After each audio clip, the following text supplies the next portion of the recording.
It's Monday morning. We're all gathered in the CEO's office because, well, we've got a board meeting later that week.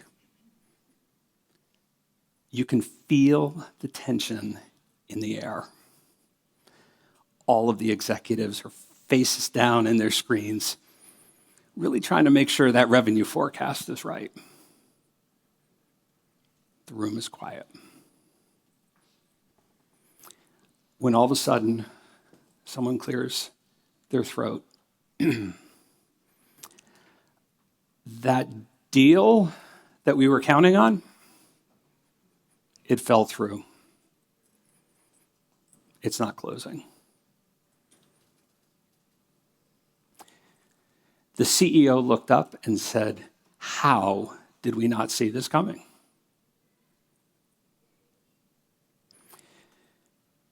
Now, when a CEO asked, "How did you not see this coming?" what he was really asking was, how did you not see the signals that this deal was going bad? Now, if you've ever led a company, managed a project, led a division, you put a lot of trust in your teams to execute and deliver.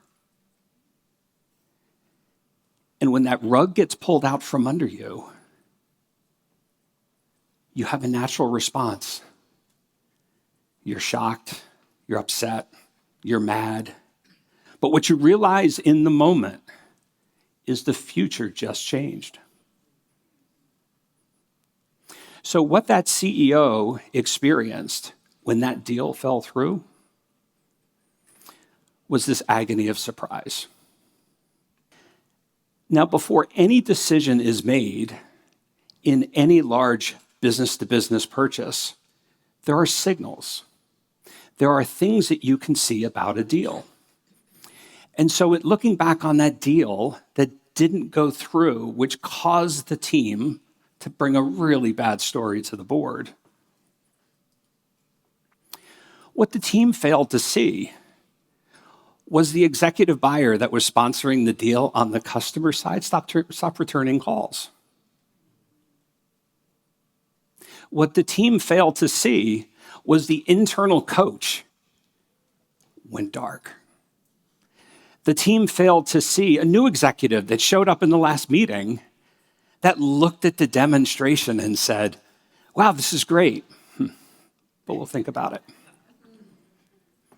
So before any major decision, signals appear.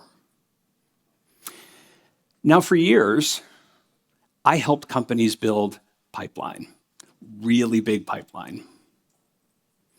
Really big pipeline. And from that pipeline, we had perfectly solid forecasts. Or did we?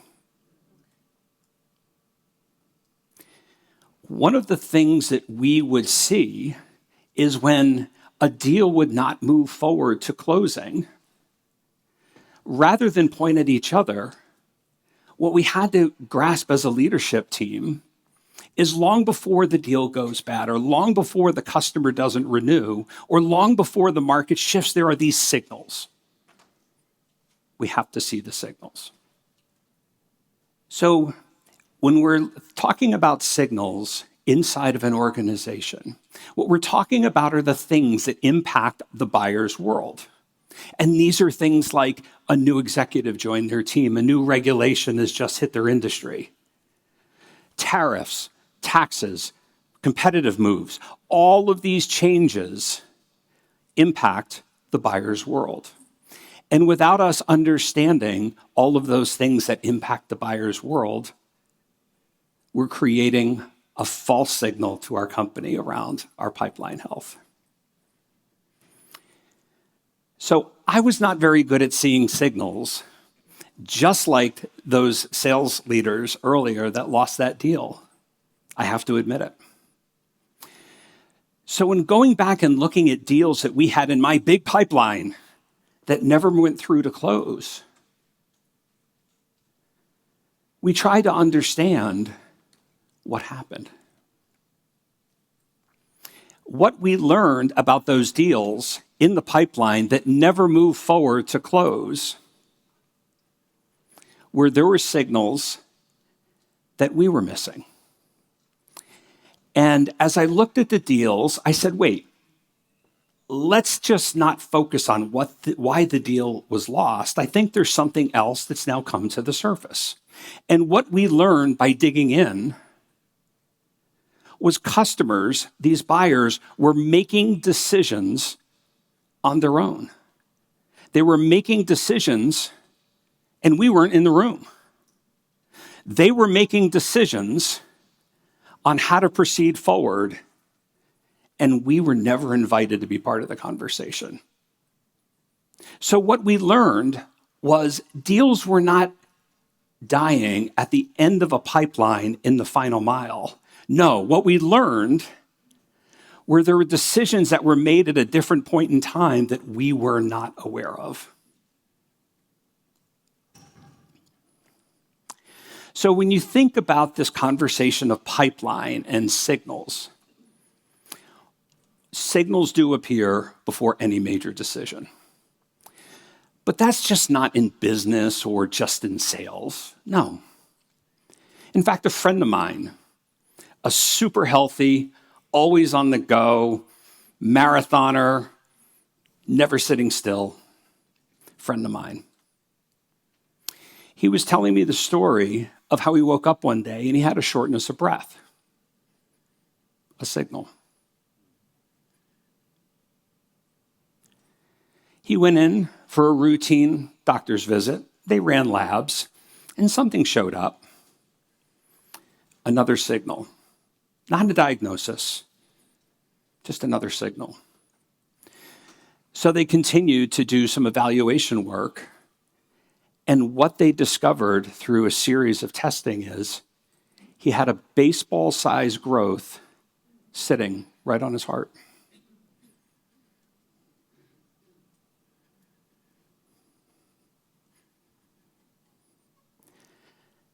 Today, he's fine. They caught the signal early enough to treat it. Signals don't scream, signals whisper. They whisper before they scream. Another friend of mine is a pilot. And one partly sunny day, I was really excited because he came out and I said, it's a perfect day for flying. Are we going? He immediately turned to the west, paused, and pointed at these low altitude clouds that were moving really quickly. And he said, not today. I said, it's a perfect day for flying. He said, it'll be a rough day for flying. What I saw as being an opportunity, he identified as being a risk.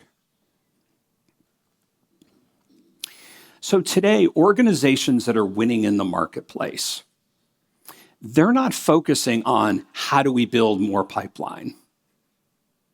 What they're focused on is how do we identify the signals that are telling us that there's opportunities worth pursuing. So these modern companies are not saying, how much did you grow your pipeline this week?